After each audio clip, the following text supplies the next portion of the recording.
Assalamualaikum warahmatullahi wabarakatuh. Perkenalkan, kami dari kelompok 4 akan mempresentasikan teori belajar mengenai konstruktivisme yang diampu oleh dosen Pak Ali Nurfatoni, SPD MA. Perkenalkan, nama saya Faidatus Soleha dengan NIM 25050514027 dengan teman saya. Perkenalkan, nama saya Nalendra Gugu Priambodo dengan NIM 25050514029. Apa itu konstruktivisme?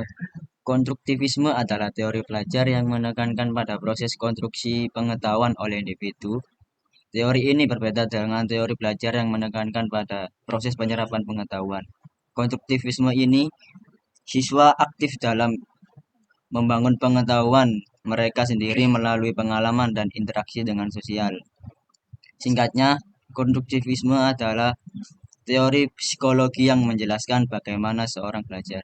Jadi, menurut konstruktivisme, manusia mengkonstruksi pengetahuan dari pengalaman mereka sendiri. Ketika manusia mengalami sesuatu dan merefleksikan pengalaman ini, mereka membangun konstruksi pengetahuan mereka sendiri. Belajar terjadi ketika mereka membangun pengetahuan baru dalam konstruksi yang sudah terbentuk.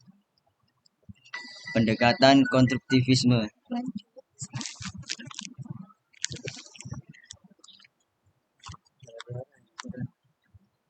Lanjut. Teori konstruktivisme, teori psikologi bagaimana seorang belajar. Manusia mengonstruksi pengetahuan dari pengalaman mereka sendiri.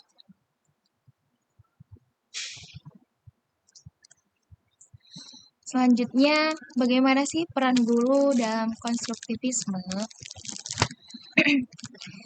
Pertama, guru berperan sebagai fasilitator dan motivator. Di sini, guru berperan sebagai fasilitator itu sendiri adalah guru yang membantu siswa untuk memperoleh pengetahuan dan keterampilan dengan cara memfasilitasi proses pembelajaran dan membantu siswa untuk memahami dan mengaplikasikannya dalam kehidupan sehari-hari. Sedangkan guru berperan sebagai motivator adalah guru yang memotivasi siswa, membantu siswa untuk meningkatkan minat dan keterampilannya.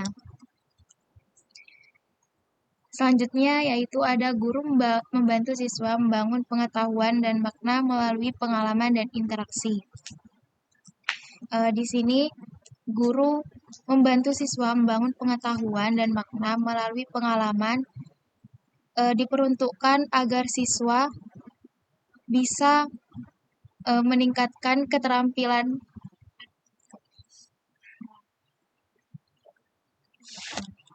Peran siswa dalam konstruktivisme. Siswa bukan hanya menerima pengetahuan dari guru,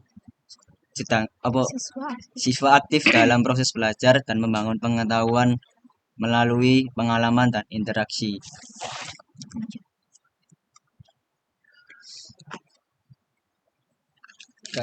Karakteristik konstruktivisme yaitu 1. Fokus pada proses belajar dan bukan hasil. 2. Penekanan pada pengalaman dan interaksi siswa. Ada. Fokus pada proses belajar, bukan hasil. Hal ini berarti bahwa proses belajar lebih penting daripada hasil belajar, dan pengalaman serta interaksi sangat penting dalam membangun pengetahuan.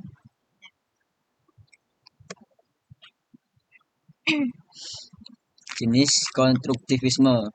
Pertama, ada konstruktivisme kognitif yang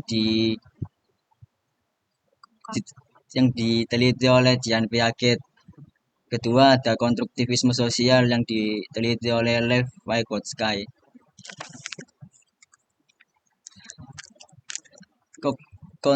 Konstruktivisme kognitif adalah fokus pada proses kognitif individu.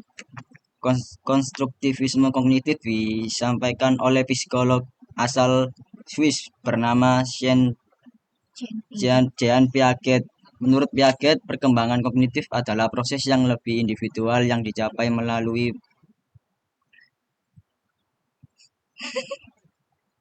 pengamatan dan eksperimen seseorang yang membangun pengetahuan melalui proses asimilasi akomodasi. Adapun gabungan keduanya. Asimilasi artinya mengambil dan menempatkan informasi baru ke dalam pengetahuan yang sudah ada. Sementara akomodasi artinya menggunakan informasi baru untuk mengubah atau menghubungkan pengetahuan yang ada sebagai ilustrasi. Sebagai ilustrasi, seorang anak awalnya tahu kalau hewan berkaki empat dan berbulu disebut anjing. Ketika anak tadi melihat kucing untuk pertama kalinya, ia mengira itu juga anjing. Menempatkan kucing dalam pengetahuannya tentang hewan berkaki empat dan berbulu dinamakan proses asimilasi. Namun setelah itu anak diberitahu kalau ada hewan lain yang juga berkaki empat dan berbulu yang disebut kucing. Sekarang anak tadi tahu kalau hewan berkaki empat dan berbulu bisa jadi kucing, bukan hanya anjing. Mengembangkan pengetahuannya tentang hewan berkaki empat dan berbulu dinamakan proses akomodasi.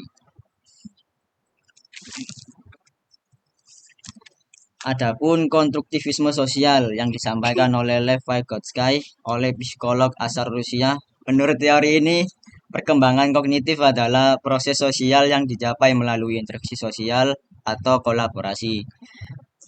Dalam konstruktivisme sosial, setiap anak memiliki zona perkembangan atau ZPD. ZPD adalah potensi perkembangan anak yang dapat dicapai dengan adanya bantuan atau bimbingan dari orang yang lebih paham atau lebih berpengalaman.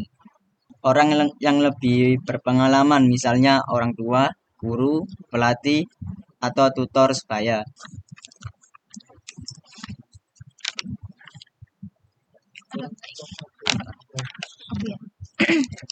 Lalu, bagaimana menerjemahkan konsep ini ke dalam pembelajaran di kelas? Di dalam kelas, pembelajaran terjadi ketika siswa terlibat aktif dalam proses pengetahuannya sendiri, tidak hanya menerima informasi secara pasif dari guru. Dengan kata lain, siswalah yang menciptakan pengetahuan bagi dirinya sendiri. Beberapa implikasi dan teori ini yaitu siswa belajar lebih baik jika mengalami suatu pembelajaran, baik dengan bereksperimen, berdiskusi, mencari solusi, dan lainnya, dibandingkan dengan mendengarkan penjelasan guru secara pasif.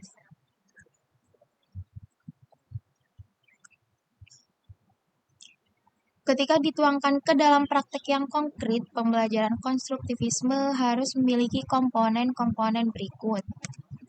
Pertama, ada asesmen awal. Yang kedua, ada aktivitas berbasis pengalaman.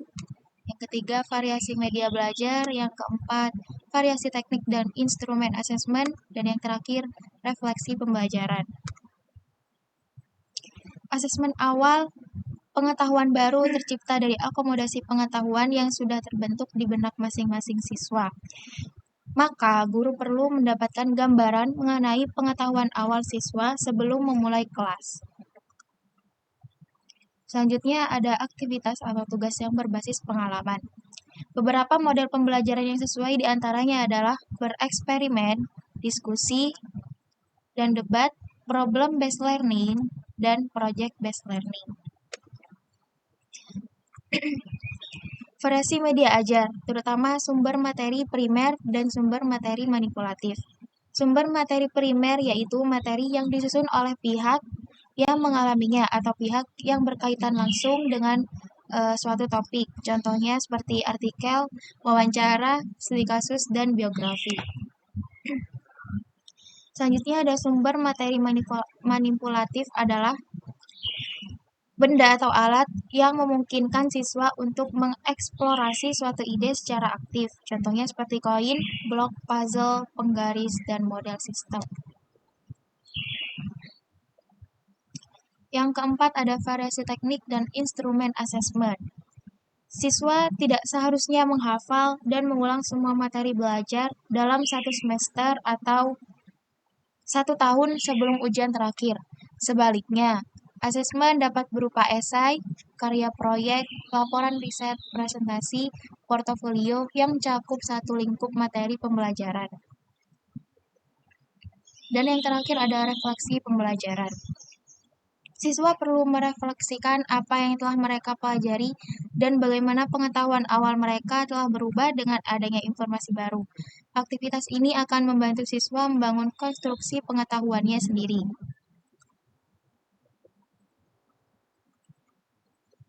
Lalu bagaimana manfaat konstruktivisme ketika kita menerapkan dalam suatu kelas? Secara singkat, kelas yang konstruktivis mengembangkan kemampuan berpikir siswa dan meningkatkan motivasi belajar dan kemandirian siswa sebagai pelajar.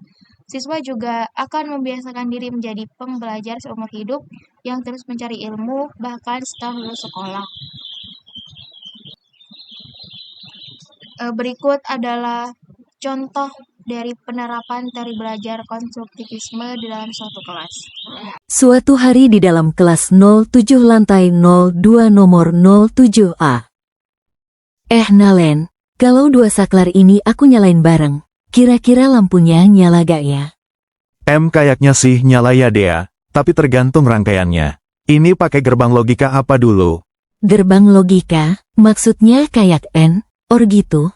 Iya, kalau pakai gerbang N, dua-duanya harus on biar lampu nyala. Tapi kalau OR, cukup salah satu aja. Betul, Nalendra, Kalian Sedang Bereksperimen Denken Logika Digital. Coba nyalakan dua saklarnya, lalu lihat hasilnya. Nyala, berarti ini pakai gerbang N ya, Pak Ali? Tepat sekali, dua input harus aktif untuk menghasilkan output on. Itulah prinsip dasar gerbängen. Seru juga ya, kayak main teka-teki listrik. Pada saat jam mau pulang.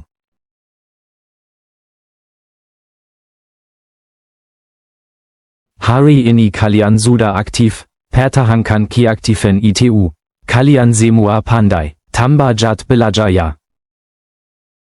Siap Pak Ali. Baik, sebelum kita akhiri pertemuan hari ini, saya punya tugas rumah untuk kalian. Pak, mohon maaf, tugasnya tentang gerbang logika juga? Betul, Dea, tapi kali ini kalian akan merakam sendiri sistem logika sederhana berdasarkan situasi nyata. Saya ingin kalian membangun pemahaman dari pengalaman, bukan sekedar membaca teori. Contohnya seperti apa Pak? Misalnya, kalian bisa merakam sistem lampu otomatis, alarm pintu, atau kontrol kipas. Tentukan input dan output NYA lalu pilih gerbang logika yang sesuai. Buat diagram rangkaiannya dan tabel kebenarannya. Berarti kami bebas menentukan skenario sendiri ya Pak? Tepat sekali, kalian boleh berkreasi.